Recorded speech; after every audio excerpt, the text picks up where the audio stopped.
ನಾಗಮಂಗಲ ಗಲಾಟೆಗೆ ಸಂಬಂಧಿಸಿದಂತೆ ಕರ್ತವ್ಯದಲ್ಲಿ ನಿರ್ಲಕ್ಷ್ಯ ತೋರಿದ ಪೊಲೀಸ್ ಇನ್ಸ್ಪೆಕ್ಟರ್ ಅಶೋಕ್ ಕುಮಾರ್ನನ್ನು ಅಮಾನತುಗೊಳಿಸಲಾಗಿದೆ ಎಂದು ಗೃಹ ಸಚಿವ ಡಾಕ್ಟರ್ ಜಿ ಪರಮೇಶ್ವರ್ ತಿಳಿಸಿದರು.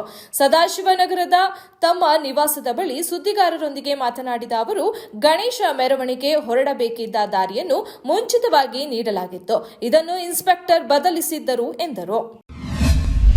ನಾಗಮಂಗಲದ ಬದ್ರಿ ಕೊಪ್ಪಲಿನಲ್ಲಿ ನಡೆದ ಗಲಭೆ ಸ್ಥಳಕ್ಕೆ ಎಫ್ಎಸ್ಎಲ್ ತಂಡ ಭೇಟಿ ನೀಡಿ ಹಲವು ಸಾಕ್ಷ್ಯಗಳನ್ನು ಸಂಗ್ರಹಿಸಿದೆ. ಸ್ಥಳೀಯ ಪೊಲೀಸರೊಂದಿಗೆ ಬೆರಳಚ್ಚು ತಜ್ಞರ ತಂಡ ಆಗಮಿಸಿದ್ದು, ಸುಟ್ಟು ಕರಕಲಾದ ಅಂಗಡಿಗಳಿಗೆ ತೆರಳಿ ಅದರ ಮಾಲೀಕರುಗಳಿಂದ ಮಾಹಿತಿ ಪಡೆದು ಸ್ಥಳದಲ್ಲಿ ದೊರೆತ ವಸ್ತುಗಳು, ಬಾಟಲಿಗಳು, ಕಲ್ಲುಗಳು, ದೊಣ್ಣೆಗಳನ್ನು ವಶಕ್ಕೆ ಪಡೆದಿದೆ. ಸುಪ್ರೀಂ ಕೋರ್ಟ್ ಮುಖ್ಯ ನ್ಯಾಯಮೂರ್ತಿ ಡಿವೈ ಚಂದ್ರಚೂಡ್ ಅವರ ಮನೆಯಲ್ಲಿ ನಡೆದ ಗಣಪತಿ ಚತುರ್ಥಿ ಹಬ್ಬದಲ್ಲಿ ಪ್ರಧಾನಿ ನರೇಂದ್ರ ಮೋದಿ ಪಾಲ್ಗೊಂಡಿದ್ದರಲ್ಲಿ ತಪ್ಪೇನಿದೆ ಎಂದು ಕೇಂದ್ರ ರೈಲ್ವೆ ಖಾತೆ ರಾಜ್ಯ ಸಚಿವ ವಿ ಸೋಮಣ್ಣ ಹೇಳಿದರು. ಅವರಿಬ್ಬರು ದೇಶದ ಉನ್ನತ ಸ್ಥಾನದಲ್ಲಿರುವ ವ್ಯಕ್ತಿಗಳು. ಇಬ್ಬರು ಸೇರಿ ಗಣಪತಿ ಪೂಜೆ ಮಾಡಿದ್ರೆ ಅದರಲ್ಲಿ ತಪ್ಪನ್ನೇಕೆ ಹುಡುಕುತ್ತೀರಾ? ಮೊಸರಲ್ಲಿ ಕಲ್ಲು ಹುಡುಕುವ ಕೆಲಸ ಬೇಡ ಎಂದರು. ಜೆಡಿಎಸ್ ನಾಯಕ ಎಚ್.ಡಿ. ಕುಮಾರಸ್ವಾಮಿ ಅವರಿಗೆ ಎಲ್ಲೇ ಹೋದರೂ ಬೆಂಕಿ ಹಚ್ಚೋದೇ ಕೆಲಸ.